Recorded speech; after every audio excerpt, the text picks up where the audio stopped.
안녕하세요, 치키입니다. 오늘은 시네탑 3부 82화 두 번째 리뷰 시간으로 밤이 왜 하진성을 내팽개치고 화이트를 잡겠다고 하는지 그 이유에 대해서 살펴보도록 하겠습니다. 많은 분들이 화이트를 잡으러 가는 밤의 모습에 위선을 느꼈다고 공감하시는 것 같습니다. 하지만 저는 밤의 입장이 이해가 됩니다. 밤의 목적은 카라카가 말했듯이 온통 삶이 동료들의 인질극을 당하며 살아온 인생이었습니다. 증오랑 거리가 멀었던 밤의 삶에 증오라는 것을 배우겠죠. 밤은 탑을 오르는 이유가 자신 주변 소중한 사람들을 지키기 위해서 오르는 것이었습니다. 슬레이어의 길을 걷게 된 건 동료들을 인질로 잡은 퍼그 때문이었습니다. 그러면 비올레로서의 밤은 처음부터 동료들을 더 가지지 않으려 했고 혼자만 탑을 올라가려 했습니다. 하지만 그런 밤의 마음을 돌린 것은 자왕난 패밀리였습니다. 과거 밤은 호리앙이 자왕난 팸을 떠났을 때 그가 내린 스스로의 결정이었지만 호리앙의 진심을 알고 있었기에 어떻게든 데리고 오는 결정을 합니다. 자신이 외로움을 알기 때문에 호리앙이 외로움을 겪는 상황을 겪게 하지 않게 하고 싶은 것이죠. 프린스는 자신들을 떠난 밤을 데리고 오기 위해 공방전의 위험한 토너먼트도 참여했고 비올레에게 다시 패서라도 데리고 오겠다고 소리치기도 합니다. 계속해서 같이 탑을 오르던 중 화이트 편에서는 인질로 프린스, 미생, 아크랩터가 잡혀 있었네요. 여기서 아크랩터는 들로 생략되는 게 좀 웃기긴 한데 여튼 밤의 소중한 동료인 건 변함없습니다. 밤은 프린스를 살리기 위해 확률에 목숨을 걸 수 없다면서 더는 망설이지 않고 프린스를 구하기 위해 내려갑니다. 이어 쓰레기에게 목숨을 유린당하는 상황을 받아들이기 힘든 밤은 화이트의 인질마저 구하는 액션을 취하게 됩니다. 화이트에게 희생당하는 꼴을 절대로 못 보는 밤인데요. 사랑하는 사람들을 위해 자신의 목숨조차 내놓을 수 있는 게 희생이라는 말을 합니다. 탑의 이치로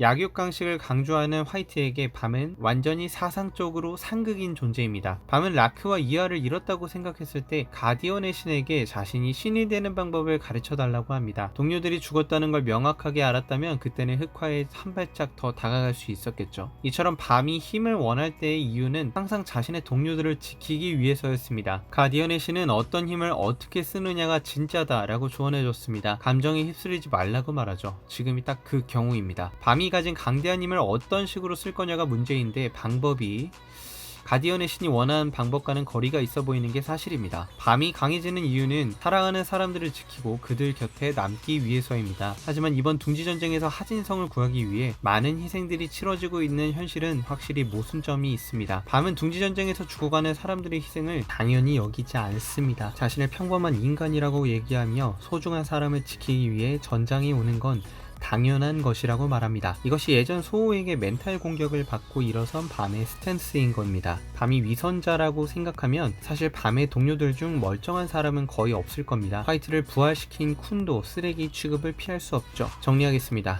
밤은 한결같은 동료 바라기이고 아크랩터와 프린스는 탑을 오를 때 비올레로서 가장 힘든 시기를 함께 이겨내준 소중한 동료였습니다. 그런 아크랩터와 프린스가 다른 누군가에게 당한 게 아닌 화이트에게 당했다는 건 참을 수 없는 발작 버튼이고 오히려 참고 하진성을 구하러 가는 게 더 신기한 일입니다. 화이트는 그런 밤을 잘 알고 있기에 영리하게 이용한 것일 뿐이고 밤의 흑화와 각성의 모습을 독자들에게 선물해준 소중한 캐릭입니다. 이상 밤의 위선에 대한 리뷰 마치겠습니다. 시청해주셔서 감사합니다.